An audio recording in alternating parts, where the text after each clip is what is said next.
Episode 22, X-men, originally posted February 4, 2013. The year was 1975 and the original X-Men weren't doing very good. No, they weren't getting their butts kicked by Magneto and his Brotherhood of Evil Mutants. They were in even bigger trouble than that. After not selling very many comic books, they were facing a fate even worse than defeat. They were facing cancellation. So faced with this impending doom, the folks at Marvel did what any smart comic company would do. They got new X-Men. And so the story goes, the original X-Men, well most of them, got captured by this living island monster and their leader, Charles Xavier, had no choice but to go around the world and get new X-Men to rescue the old ones. Now the new team had a more international feel, as was the mandate by the higher-ups who wanted to market the X-Men to more readers outside of the US. And so Xavier put on his traveling pants and recruited Storm from Kenya, Colossus from Russia, Nightcrawler from Germany, Wolverine from Canada, Banshee from Ireland, Sunfire from Japan, and finally, one Native American, Thunderbird. Now I'm pretty sure that the first four names need no introduction. Storm, Colossus, Nightcrawler, and of course Wolverine have gone on to become four of the most recognizable members of the X-Men, and even the entire Marvel Universe. You may know Banshee, who even if he didn't get as popular as the first four, did manage to keep an on and off presence in the X-universe. But the final two, Sunfire and Thunderbird, well, you're excused if you don't know who they are because both didn't really last long on the team. After their first mission of successfully rescuing the original team, one of them quit, and soon after, on the second mission, the other one died. From the very start, both Sunfire and Thunderbird's chances of flourishing within the X-Men were basically close to zero. To put it bluntly, they were both arrogant, proud dicks who had massive chips on their shoulders. Both of them disliked the idea of going off to fight for the Westerners, or the white man, and only did so for their own convoluted reasons. Sunfire did it because he relished the idea of the Western world needing his help. And Thunderbird, well, Xavier insulted his people, and he ultimately decided to join up to prove him wrong. As I said, after the first mission, Sunfire decided he had had enough of being part of a team and declined permanent membership in the X-Men and went back to Japan. He continued to pop back every now and then, more often as an ally and sometimes even as an enemy, but as far as I know, he never officially rejoined the team. One thing worth mentioning though is that in an alternate reality where the world was ruled by the mutant villain Apocalypse, Sunfire was a loyal member of that world's X-Men team, led by Magneto. During this Age of Apocalypse, Sunfire had a radical visual redesign, as in this reality, his powers were pushed to their limits and literally burned away his physical body, so he continued to exist with the help of a special containment suit.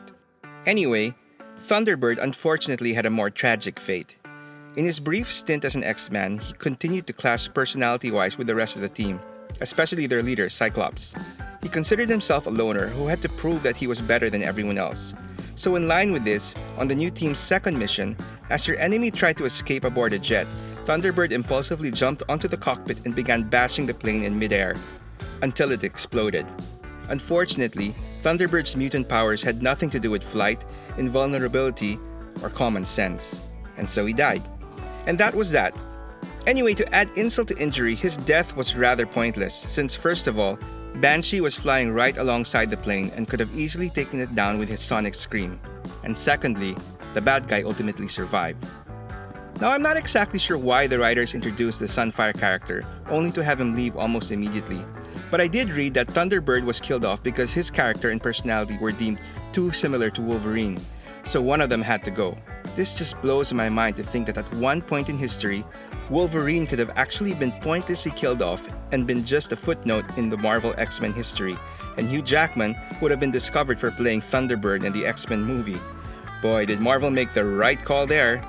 Actually, if we're being honest, I'm not the biggest Wolverine fan, and so I would have been quite happy if he had been killed off instead. Fortunately, Thunderbird's legacy lived on through his younger brother, who took up the name Thunderbird as well, originally to fight the X-Men whom he blamed for his brother's death.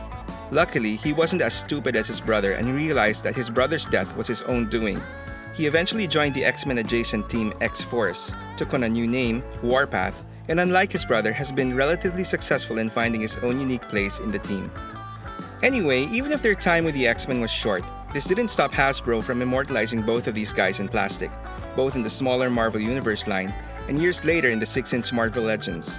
And to be honest, they did quite a good job on both of them, and they managed to one-up their fellow new X-Man Banshee, who still to this day doesn't have his own modern action figure. Unfortunately, in this case, there really is no luck for the Irish. Full disclosure, I haven't picked up an X-Men comic book in years, and so I'm not very up to date with the current X-Men storylines. I have heard though that Thunderbird has actually been brought back from the dead. To be honest, this move feels a bit unnecessary since his death served more in developing his brother's character in the books. But what do I know? I don't write comics. Only time will tell if Thunderbird's new lease on life is a permanent thing. If it is, I hope they at least give him a better costume, or at least a different color palette. Yeesh. So are there any other members of the X-Men whom you feel aren't getting their just due? Do you think we need more of Sunfire and Thunderbird? Let me know in the comments below and tell me your story. Thanks for watching Stories from the Toy Shelf Redux. For more stories, please subscribe to the channel and click on the notification bell for updates. Until the next one.